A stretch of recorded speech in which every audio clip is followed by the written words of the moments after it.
Breaking news చూస్తున్నాం. ఎగువన కురుస్తున్న వర్షాలు వరదలతో కృష్ణమ్మ పొంగిపొర్లుతుంది.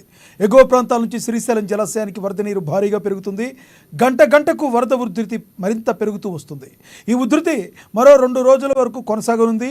మొన్నటి వరకు ప్రాజెక్టు 10 గేట్లను 15 అడుగుల వరకు ఎత్తి 3,76,670 క్యూసెక్ల నీటిని అధికారులు దిగువకు వదులుతున్నారు.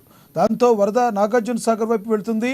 జూరాల, సుంకేసుల జలాశయాల నుండి డ్యాంకు ఇన్ఫ్లో కొనసాగుతుంది. ప్రాజెక్టు పూర్తి స్థాయి నీటి మట్టం 590 అడుగులు కాగా ప్రస్తుత నీటి మట్టం 565 అడుగులుగా ఉంది.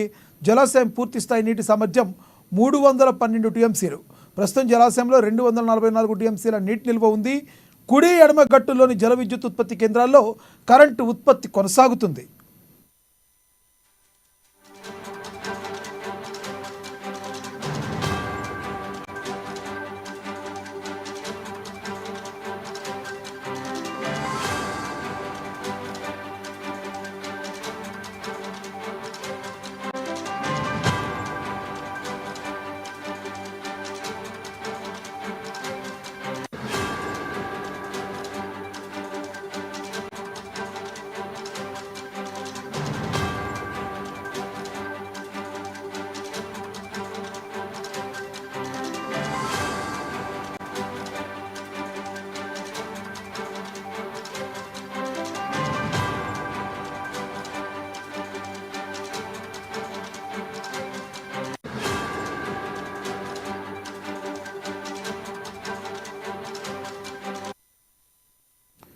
ఎగువన కురుస్తున్న వర్షాలు వరదలతో కృష్ణమ్మ పొంగిపొర్లుతుంది.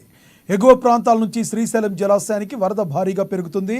గంట గంటకు వరద ఉధృతి మరింత పెరుగుతూ వస్తుంది. ఈ ఉధృతి మరో 2 రోజుల వరకు కొనసాగనుంది. మొన్నటి వరకు ప్రాజెక్టు 10 గేట్లను 15 అడుగుల వరకు ఎత్తి 3,76,670 క్యూసెక్ల నీటిని అధికారులు దిగువకు వదిలారు.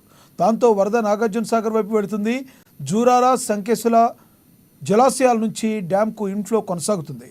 ప్రాజెక్టు పూర్తి స్థాయి నీటి మట్టం 590 అడుగులు కాగా ప్రస్తుత నీటి మట్టం 565 అడుగులుగా ఉంది. జలాశయం పూర్తి స్థాయి నీటి సామర్థ్యం 312 టీఎంసీలు. ప్రస్తుత జలాశయంలో 244 టీఎంసీల నీటి నిల్వ ఉంది.